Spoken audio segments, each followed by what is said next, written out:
Today, what I'm going to do is talk about the period from of Roman expansion from roughly 265 BC up to about 60 BC. So we're covering about 200 years. I'm sorry, we're in lesson 3, and we still haven't gotten to the time of Jesus. But so we have a long introduction, and then this is the problem when you're teaching a course on Rome in the time of Jesus. Jesus' life on earth was about 30 years, and the Roman Empire lasted, 800 or 900 years. So there's a lot that goes before and after that.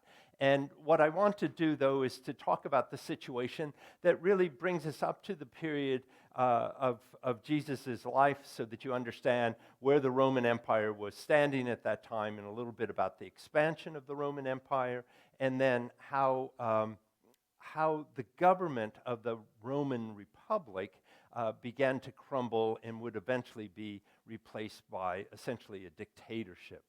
So when I last left off, we had the expansion of Rome was from this small set of villages through to the entire peninsula of modern-day Italy.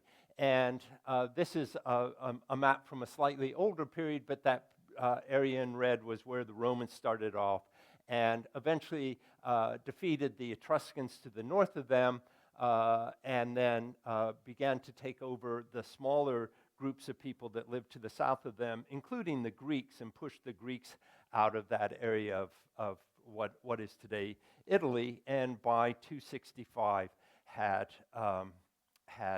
complete control over most of the Italian peninsula south of the Apennines. So think of like where Florence is, just north of Florence, and all the way south from there. It turns out, though, of course, that the Romans were not the only peoples that were existing in the Mediterranean. So when they began to expand, they're going to be running into other peoples. And there wasn't anything necessarily in place that said that they would, there's nothing inevitable about the expansion of the Roman Empire. And in fact, they only began to expand against this larger power in the Western Mediterranean at the invitation of some other people who were feeling oppressed by them. We've got another board. I don't know. Can you read this one all right? I mean, if you can read this all right, Pastor, maybe we don't. I'll put it here. We'll put it there because I'll have some extra words to add later on. Okay. All right. So that other power that exists is the Carthaginians, who I've mentioned before. And unfortunately, it doesn't show up all that well in here, but this area in gray here, here's the town of Carthage, and that's their capital, and they control this area of North Africa, and they're actually sort of around to here, very southern part of Spain, and then these islands and all of western Sicily. And it's in western Sicily that there's a village that's under the control of the Carthaginians, and they decide that they would prefer not to be under their control. And they appeal to the Romans to come to their aid. And the Romans, who are feeling powerful and strong, they've taken over all the rest of Italy, decide that they will go and help out there. And this is the beginning of the so-called Punic Wars. Now, this is a little bit confusing because they're fighting against the Carthaginians, and the Carthaginians were the descendants of the Phoenicians. And you might remember that originally Phoenicia was here. This area was taken over by more powerful groups in this region, and the Phoenicians were pushed out, and they moved out as a people and colonized this area that became Carthage. And so they simply moved to the Western Mediterranean. The Latin word for Phoenician is puni, P-U-N-I, and that's why these wars against the Carthaginians or the Phoenicians are known as the Punic Wars, and there's 3 of them. And the first of those wars had to do with the control over the area of western Sicily. And it's actually quite important in terms of Roman development, because initially the Romans did very, very poorly in this war. And the main reason they did poorly was they didn't have a navy. and you have to have boats to get you from the Italian mainland over to Sicily, and the Carthaginians had a more powerful navy, and every time the Romans would head over, they would just defeat them, and even if they did land people, then they had a very hard time supplying them. So initially this war goes poorly for them, but eventually the Romans actually do build up a navy, which is going to be fundamental to their control over all of the Mediterranean at a later time, and they eventually defeat the Carthaginians and take control of the towns of Sicily in the year 241 BC.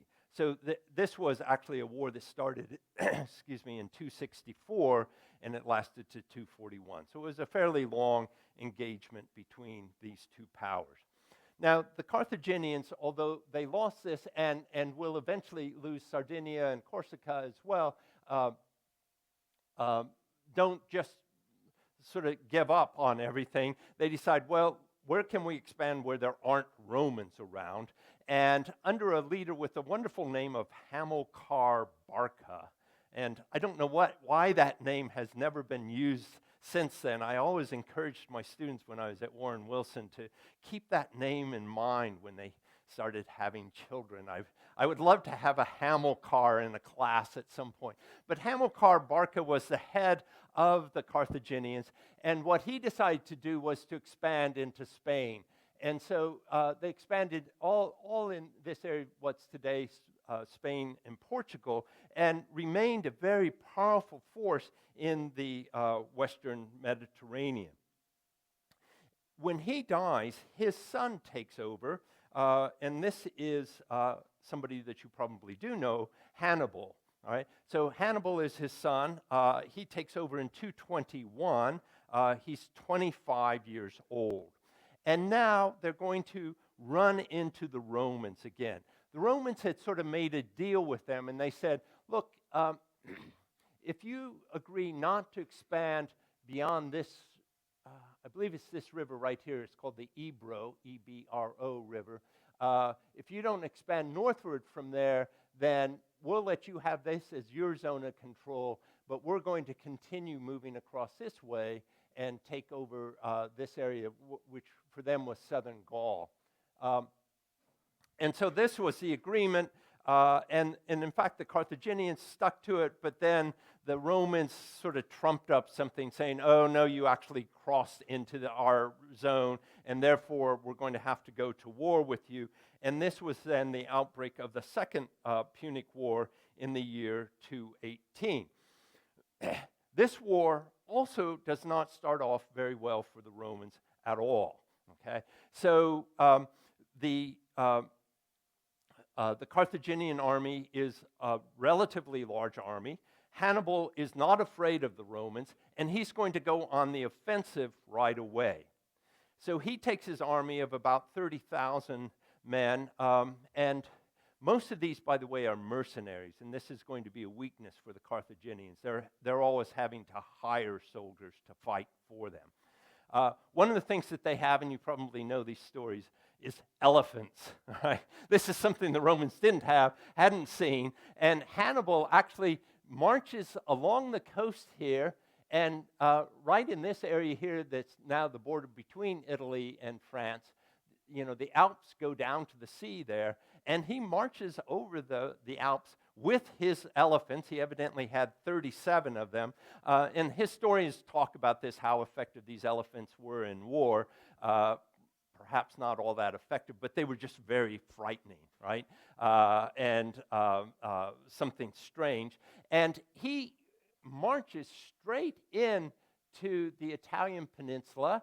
The Gaelic people here to the north, who had been traditional enemies of the Romans, join with him, and he just starts pillaging and burning the countryside all up and down the Italian peninsula. So now we know in the end that he's not going to be successful, right? Otherwise I wouldn't be telling you this story. But sometimes we think of these civilizations is somehow inevitable, that the rise of the Romans would be inevitable. But in fact, they almost met their defeat during the Second Punic War with this attack of Hannibal. Hannibal comes into this region. It's roughly 218. Has a major battle south of Rome. I'm wondering if this, here you can see the Carthaginian area and then what the Romans had control. But at this town of Cannae, there's a big battle, and you can see he's actually south of Rome. So he's come through here, and he's marched, and he's just going up and down in here. He faces the Romans at Cannae and defeats them. And it's a major battle. Supposedly around 40,000 men are killed during this battle. About 30,000 of those are Romans. All right? So this is a major defeat. The problem he has, though, is that Hannibal, wherever he is, his army's very much in control. But if they move on, all right, then that area that they had under control, they lose control of. If you've studied the American Revolution, this is what happened to the British Army in the South, right? They would occupy an area, and then they would have to move on, and then that area would revert back to the Patriots. So this was a problem for Hannibal, was that he could never actually hold on to these areas. It was also very, very difficult for him to supply himself. They could actually sail supplies over from North Africa, but this is not particularly efficient. So mainly what he's doing is he's pillaging and burning. But he is there for 15 years, right? This is not just, one season or 1 year. It's 15 years. And pretty soon, all the farms have been burned and pillaged, and there's not a whole lot of food left in the countryside to feed his troops, right? And he keeps thinking, I'm so powerful, everybody's going to join with me, but they don't, right? He has very little success in turning these other groups that had been conquered earlier by the Romans to follow him. And eventually, he's wandering around there, hoping through this war of attrition that the Romans will give up. But the Romans do something interesting. They actually send out an army. So Hannibal's come this way. Now the Romans send their army out this way. All right, and while Hannibal is marching around in the Italian countryside, they head off to Spain, and the leader of the Roman army is a fellow by the name of Scipio, just another great name, and Scipio leads a very successful war against the Carthaginians there in Spain, and then crosses over into North Africa and begins to march on Carthage itself. Right? And at that point, Hannibal realizes he has to leave. He can't stay there. He has to go back and defend. And he sails his army back here to Carthage. There's a major battle at the town of Zama, Z-A-M-A.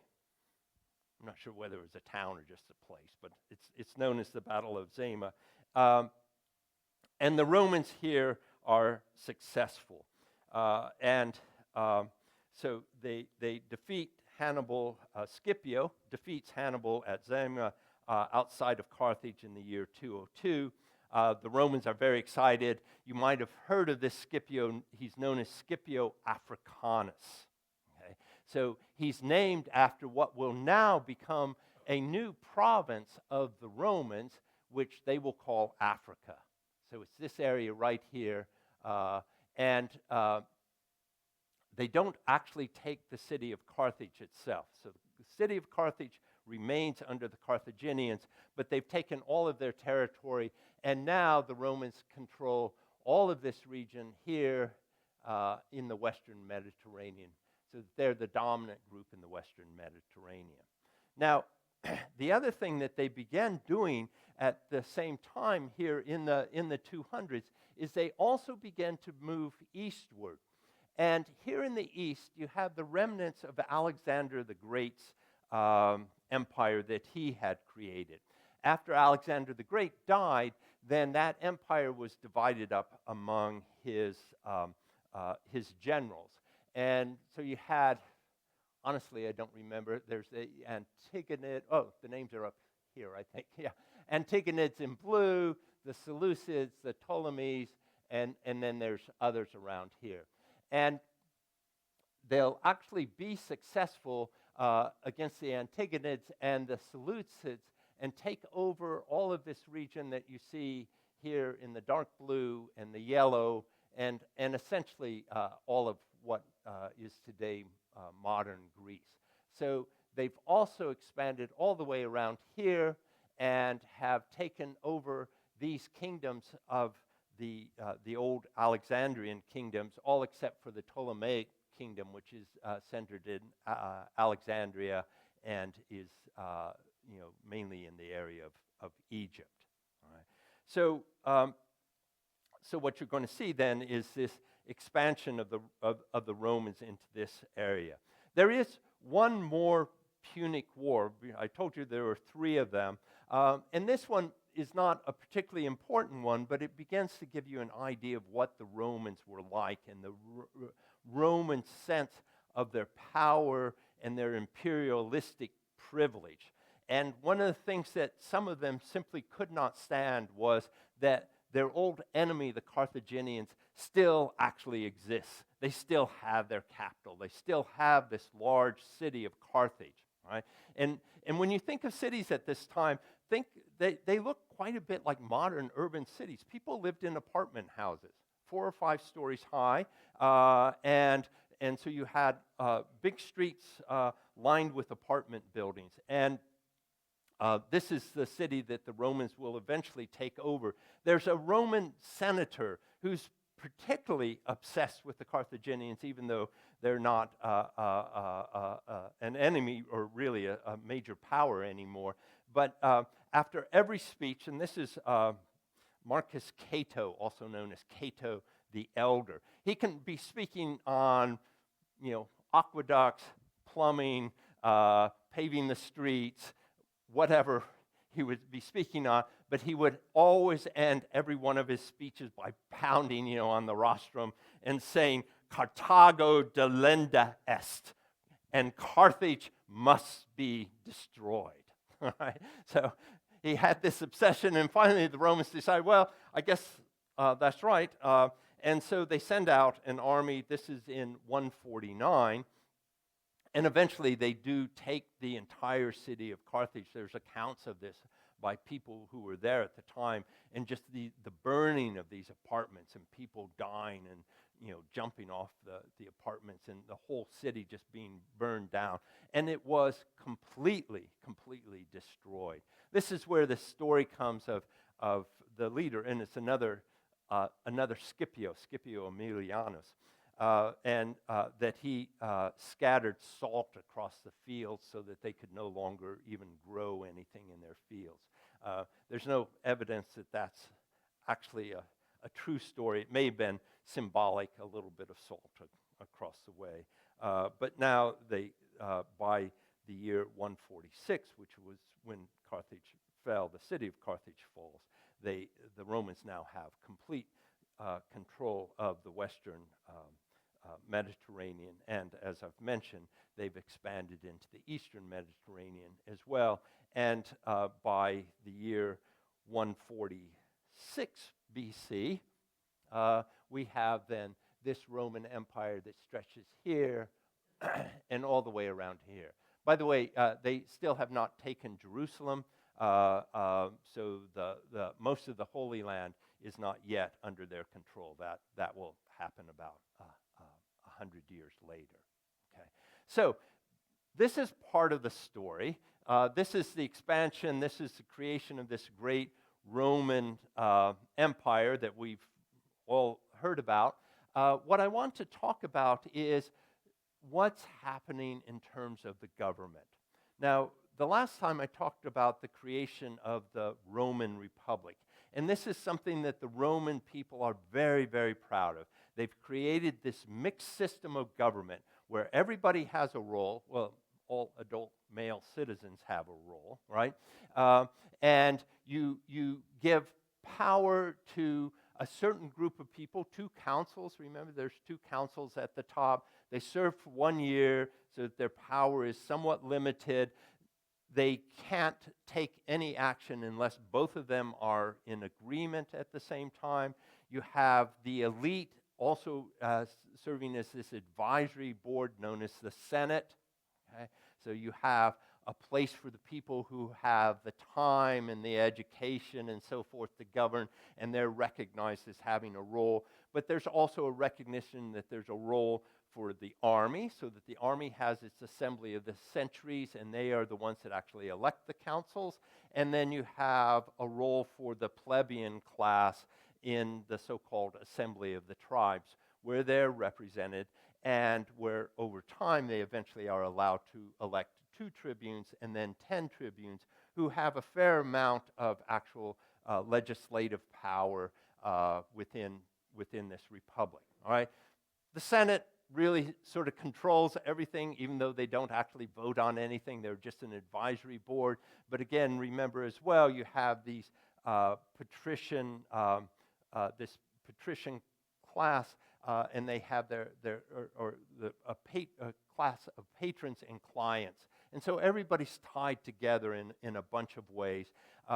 And the Romans feel like they've created a very stable sense of government, one that gives people some voice, but not too much of a voice. They don't want some radical democracy like Athens had but something that allows them to have stability, prosperity, the ability to have an army, and that army can then expand and bring greater glory.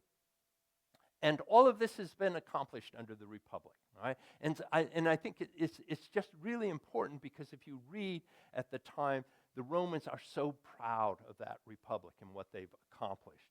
And what I want to talk about now is the next 100 years, where you begin to see the crumbling of that Republic and the replacement of that Republic eventually with a dictatorship.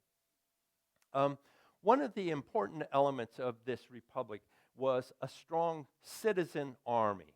So this was not a professional army, and what it relied on were primarily farmers, and these farmers had to have enough wealth that they could arm themselves. The state didn't arm them, right? So they had their own shields, their own javelins or pikes, and obviously when they're out in the field, the government is feeding them and so forth. But the expectation is that they will be able to arm themselves. And what you need for that is an economy based on small farmers who are prosperous, who are independent farmers, who can support themselves and also have enough money left over so that they can serve in the army. Right? So, and this also is then a way of integrating the society together. This great empire is a project of all the people. This is a place that they're going to run into problems with, and I'll talk about that in just a second. The other thing that I just want to mention quickly is how they governed the provinces. So you have what the Romans did was they gave full citizenship eventually to all the people that live on the Italian peninsula. And then in the other areas that they took over, they said, look, you don't get citizenship, you don't get a right to vote or anything like that, but we're going to offer you protection, right? So you'll be protected from your enemies. And we expect you to provide us men when we need them, and provide us with money, which is something we need all the time. And in return, we'll protect you. And in some cases where they create provinces, they put them under Roman governors. So they'll send out governors from Rome to oversee them. But in many of the outlying areas, what they do instead is they say, we'll let you keep your traditional government, your traditional rulers. You can even still have a king if you want, but you just have to recognize us as your overlord and pay tribute to us. Okay, so this is basically the way they set this up. But an important part of this, and since this is something that comes up in the Bible all the time, is collecting taxes. All right, why are tax collectors seen as the lowest of the low in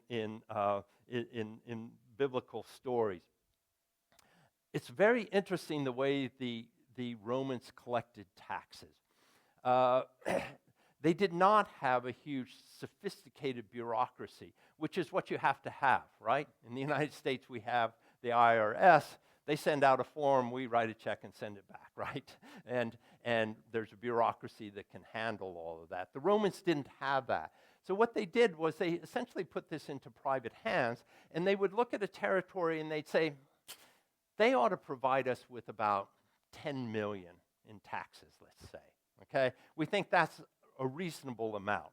Now what we're going to do is we're going to put this out for a bid for anybody who wants to collect those taxes, right? And what we'll do is we'll set the floor for that bid at 10 million because that's the minimum that we think we can get. And then these people can bid more than that, and then they'll pay us up front, essentially, okay? So a series of people will bid, and maybe the highest bid will be 12 million. Now, the Roman government knows that it's guaranteed 12 million, and whoever won that now has the authority to go out and collect taxes in that area, all right? And what they know is if we really, really pinch the people and make sure that nobody gets by without paying their taxes and maybe charge them more than what we should, okay, that we can maybe make 14 million. We bid 12 million, and now we've got 2 million in profit, okay? So this is the way they essentially handed this over to the private sector, and what you have is, if you're the taxpayer, you have very little protection from these people who are going to come in there and squeeze you for every cent that you have, right? Because that's the way they make their money, okay? So this is, and of course, then they hire all these different people, and these are the people that show up in the Bible that everybody hates. These are the tax collectors. So this is the provincial administration. Unfortunately, what we're going to see is after, particularly in the period after the Third Punic War, but it actually begins after the Second Punic War, that we're going to get this a great period of change and upheaval, and the Roman Republic is going to begin to crumble. Not the empire. The empire will remain relatively strong. It's the government and the system of government that they have in place. One of the things that happens is that the Punic Wars, particularly the Second Punic War, are very, very expensive. Much of the farmland is destroyed, and what happens is many of these small farmers lose their livelihood, right? They can't exist any longer after they've been plundered year after year by Hannibal's troops, okay? So wealthier people in the area begin to buy up their land, and they sell their land to somebody, and they begin to be farm laborers for them, okay? So they're like tenant farmers or simply just paid laborers, but they no longer own land themselves, right? That hurts the economy, but it also hurts the army, right? Now you don't have these independent farmers that have made up your army. The other thing that comes from warfare during this time is that many of the people who are captured in the war are made into slaves.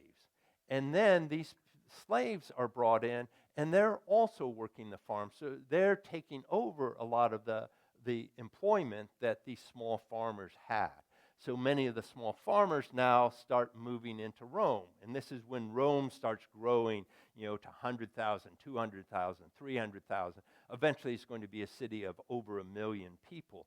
And there's a lot of impoverished people coming from the countryside that are coming to Rome that the government's going to have to try to support, right? So the economy is much worse off, and the economic basis is no longer small farmers, but what the Romans refer to as latifundia, what we would call plantations today. I think it begins to look like the antebellum South in America, where you have these large plantations with a lot of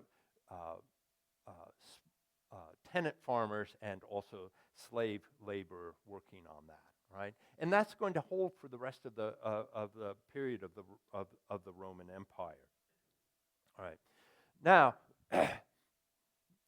there are some specific changes in government and some people that I want to talk about. And the first that I'll mention are the Gracchi brothers. This is the family name. And the first one is Tiberius Gracchus, and then his younger brother Gaius Gracchus. The Gracchi brothers are actually part of the plebeian class, the lower class, although their grandfather is Scipio Africanus, right, who was a member of the patrician class, but that was on their mother's side, and their father was a plebeian, and under Roman law, they were plebs themselves. But they began to be active in politics, and they've got all kinds of family connections and patron-client relationships and so forth that are so important. And Tiberius becomes one of the tribunes. Remember, there are 10 tribunes, and in the year 133, he becomes one of the tribunes. And he's actually, in many ways, a reformer. He says, one of the things we need to do is we need to get back land to the people. And technically, under Roman law, you weren't allowed to own a farm of larger than 320 some acres, roughly 320 acres. And what's happened during the war is that these big landowners have expanded their holdings, right, to much, much larger than that. And nobody's done anything about it, but now Tiberius is saying we need to get land back in the hands of the people. So now I'm going to pass a bill that says you can't hold any more than 320 acres. And you're going to have to give up the rest of that land, and we're going to redivide it among the poorer farmers. Okay? So this is very popular among the poorer farmers, not so popular among the patrician class because they're the big landowners. Now, the thing that he gives them in return is that 320 acres that you have, we will give you clear title to that. We don't really care how you manage to get that. We're going to give you clear title. So that's the compromise. These things can only pass if all 10 tribunes agree to it and one of the tribunes holds out, right? And these tribunes are often under the control of a senator, and the senatorial class doesn't like it. This tribune holds out. And typically, that should have been the end of it. That's the way the republic works. Can't get 10, then nothing happens. It's a very conservative form of government. Tiberius works behind the scenes, and he gets that tribune removed. And that's not to be done, all right? So you may agree with what he's wanting to accomplish, right? But what he's beginning to do is going against the traditions and the customs of the republic, no longer playing by the rules that had been established. And then he does something else. He decides to run for re-election. Tribunes are only supposed to serve for 1 year. They have 1-year terms, and that's it. Nobody's supposed to run for another year. Tiberius decides to do this, another breach of custom. And the senators begin to really fear him. And this is where this patron-client relationship comes into line. Some of the senators start to say, who are all patrons, start to say to their clients, this guy Tiberius, he's really, really bugging me, and you're to be loyal to me, not to Tiberius. I sure wish somebody would do something about this. And a bunch of those clients of the senatorial class came together. They got hold of Tiberius, and they clubbed him to death, along with 300 of his followers. All right? So now you're seeing a bunch of political violence to entering into the way the government is being run.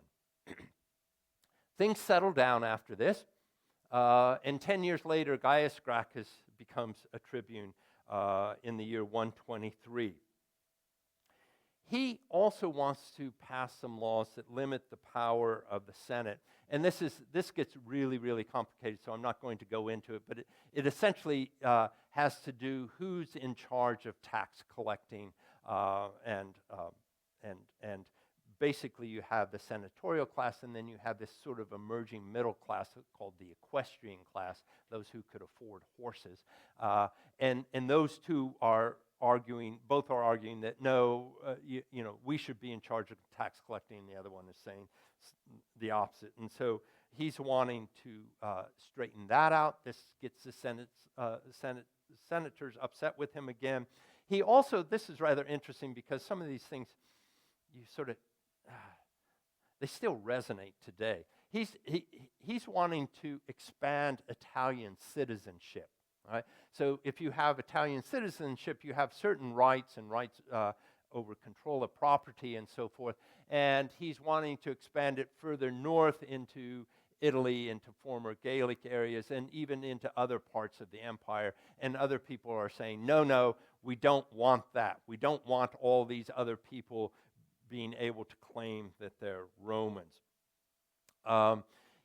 He actually does step down after a year, but the senators are afraid of his power. They think, here's a populist leader, who knows, he might come back again sometime. And they actually accuse him of calling for a revolution, and they, again, raise a mob to come and attack him. Gaius sees them coming. He actually has one of his slaves kill him. But 3,000 of his followers are killed as well. Okay? So what you're seeing now is assassination and violence is becoming part of the way that the Republic holds itself together. If they'd had Machiavelli to read, they would have known, Tiberius and Gaius, that if you're going to be powerful and stay in power, you need a strong army, right? And these guys didn't have armies, right? They were not generals. They were leaders of the assembly of the tribes. The next people who come along are generals, right? And they do have armies, and they're going to find that they can, in fact, get their way. They still work sort of within the Republic. They don't call for a revolution. They don't try to overthrow all the offices of the Republic, but they make sure that they get the kinds of things that they want. And historians refer to these generals as the warlords. And there are 4 that I'll talk about today and one more the next time. But just to tell you, their names are Marius, and then there's Sulla, and then there's Crassus, Pompey, and then the 5th that we'll pick up on next week is Julius Caesar. Right? So these are all people who are generals, lead armies, and make use of the power that the army brings them. Well, after the Gracchi brothers, things settled down for a few years again. And then around the year 105, 110, you have this general Gaius Marius. And he's been very successful in leading the Roman army in northern Africa, has taken over greater territory there, and then also pushed back an invasion by Germanic tribes to the north. And after this, one of the things that he asked for was essentially a parade, okay? Now, the Romans had something very interesting. They saw this army as a unit of their own, and it's only to be used against your enemy. You don't use the army against the Roman people themselves, right? Therefore, the Roman army, is never allowed within the walls of Rome itself, right? There's no need for it to be there. Okay? The one exception they have is when they have a parade. The Romans call this a triumph. And a general can request a triumph, and then the Senate has to agree that, yes, you can have a triumph and you can bring the army within the walls. Okay? This is the only time. And it's a big parade. And so you have all your captors who are tied up in chains, and you bring them on wagons and so forth, and people throw things at them, and all your soldiers are marching in ranks through there, and they're carrying all the stuff that they've pillaged and stolen from the lands that they've taken over. And at the end is a chariot carrying the general himself. Okay? And he gets to ride in this place of glory at the end, and his face is painted, and he's almost perceived as a god. But what I love is there's one other person on that chariot. Okay? Whenever you had a triumph, you put another person on there, usually a slave, and it was the job of that slave to whisper insults into the ear of the general. All right? All these people may say you're glorious and wonderful, but you need to be reminded that you're no better than anybody else.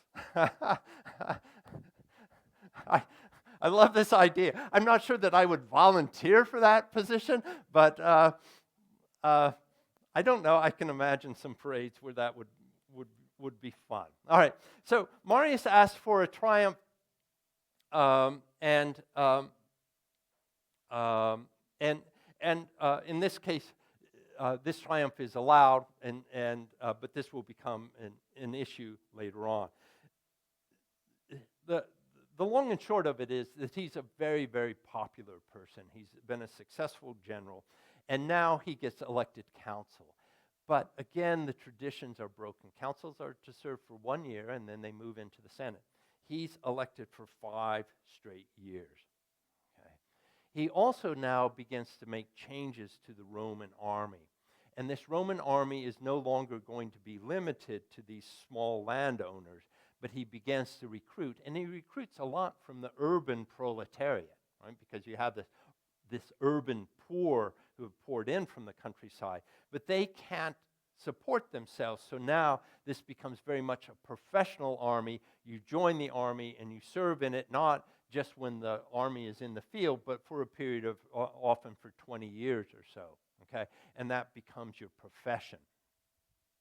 And the way you get paid is by being victorious, right? So you go out, you conquer lands, you get to pillage, you get to line your own pocket with a lot of that. And then the lands that are taken, usually those lands are then given to the soldiers, so that once you retire, then you have land of your own. Right? But what this means is that your loyalty is going to be to a good leader. You need a good leader. It's not necessarily to the state, right? Because it's not so much the state that's supporting you, it is your success as an army. And in fact, the soldiers do have to give an oath of loyalty, but now they're giving that oath of loyalty to the general and not to the Roman Republic, all right? So you're beginning slowly to see these changes going on. Well, Marius puts this into place. He eventually retires as consul, and things seem to quiet down for a few years. And then in the year 88, there is a rebellion in Asia Minor. So Asia Minor is what's today Turkey. So there's a rebellion there, and the Senate says, we need to send out an army to put down this rebellion. And that's when they assign this guy, Sulla. So the first guy of the warlords was Marius. Now we have Sulla. And Sulla is to go out there and put down this revolt. Marius has been retired, but when he hears about this, he's upset. He's like, wait, I'm the big general. I want to lead the army, not Sulla. So Sulla is left with the army, and Marius comes back into Rome. And I really do have to look at my notes because this gets very complicated to me. Marius had actually retired. He's 70 years old, so he's quite an old man. And he told the assembly of the tribes, send me out to Asia Minor instead. Sulla's upset when he hears about this, so he turns around his army, right, and wants to prevent Marius from being assigned the head of the Roman army in his stead.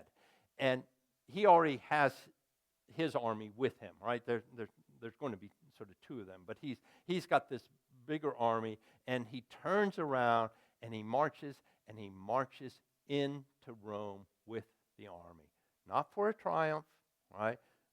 Didn't get anybody's permission to do this, but to put down a rival.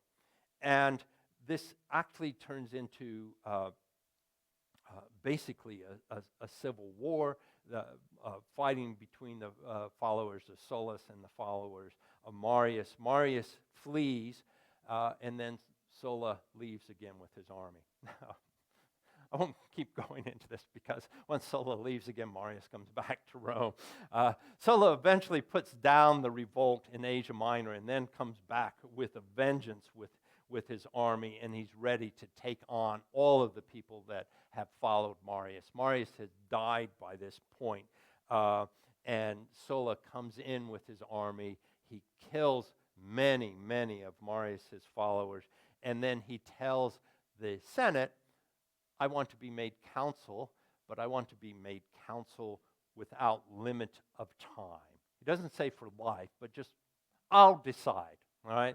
So that he's then put into the place as consul, and is essentially serving as a dictator now, although technically within the rules of the republic, right? He's not calling himself a dictator, he's a consul, and so forth and so on. He then passes a bunch of things that he considers to be reform that put a lot of the power back into the Senate, take away power from the plebs. And one of the things that he does, which again is kind of interesting, he packs the Senate. The Senate is 300 people. He now makes the Senate 600 people, right? And the additional 300 are all supporters of Sulla, right? So he's got that completely under control. But then after 3 years, he actually does retire. This is in 79, and he feels like he's put the republic back on a firmer footing, right? Had to make a few changes here, but we still have the republic, okay? The thing is, he's not going to be the last. And I've got two more that I want to talk about. One is Pompey, and the other is Crassus.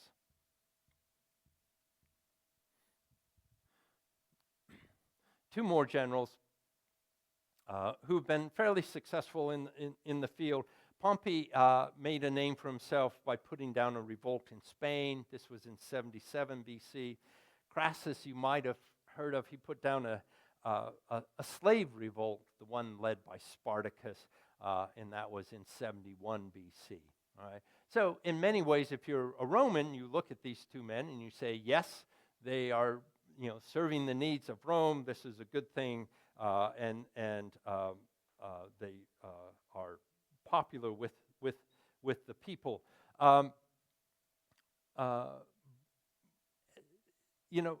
It's interesting. Marius and Sulla ended up fighting against each other. Crassus and Pompey did the opposite. They joined together. They decided, rather than fighting against each other, we both want power.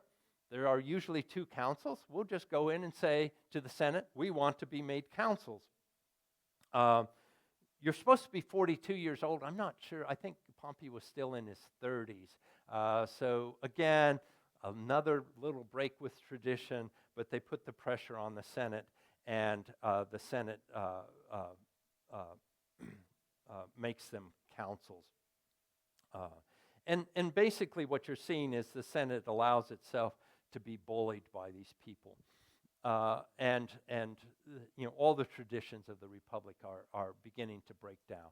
One more person that I want to talk about who emerges at this time, somebody I'm sure you've heard of, who is not a general, Cicero. Cicero is a member of the Senate. He actually came out of the equestrian class, but through a series of promotions actually was one of these so-called new men that was able to make it into the Senate. And Cicero really also believes very, very strongly in the Republic, but he's also a realist. He's a conservative, he's a realist, and what he says is, if we're going to have peace and stability, we, the Senate, have to learn to work with the generals, to work with the army, right? Rather than always resisting them, and this is something that was happening more and more often, was these generals would win big victories, and they'd want to have a triumph. And then the Senate would say, no, you can't have a triumph. You can't have a parade, right? And then the generals would get really upset. And the generals are drawing, many of them are sort of populist leaders, so that they have a lot of the working class people are in support of them. And so it's all causing a great deal of instability. And Cicero says, we got to learn to compromise with these people. This is the only way that we're going to be able to maintain the republic, is through some level of compromise with the generals. And so that's something that he tries to do, but he's actually not successful in this. So you see this opportunity where things might change, but they don't. And in fact, in the year 62, Pompey, who has been leading troops in Asia Minor again, comes back and he demands, one of the main demands that he makes is he wants land for his soldiers. And the Senate refuses to grant those lands to the soldiers, so they're butting up against each other. And Pompey never considers himself to be a revolutionary at all. All he wants is the honor that he feels that he deserves. And what he's going to find is there's somebody else who's very, very interested in honor, and that person will join up with him in the coming years, and that's Julius Caesar. And so we're going to have something that's known as the First Triumvirate, where you have three generals with a great deal of power. Technically, the republic is still there. They're all still holding offices within that republic, but really the republic is a shell of itself. And Julius Caesar is going to sort of be the final step of these warlords, and he'll be followed then by Augustus, or Caesar Augustus, or Augustus Caesar, referred in both ways like that, and who, of course, is the ruler of Rome at the time of Jesus. So I'm finally up to the time of Jesus, and I'm going to pick up on that in the next class then. So, if anybody has any questions, I'm happy to stick around and try to answer them. So.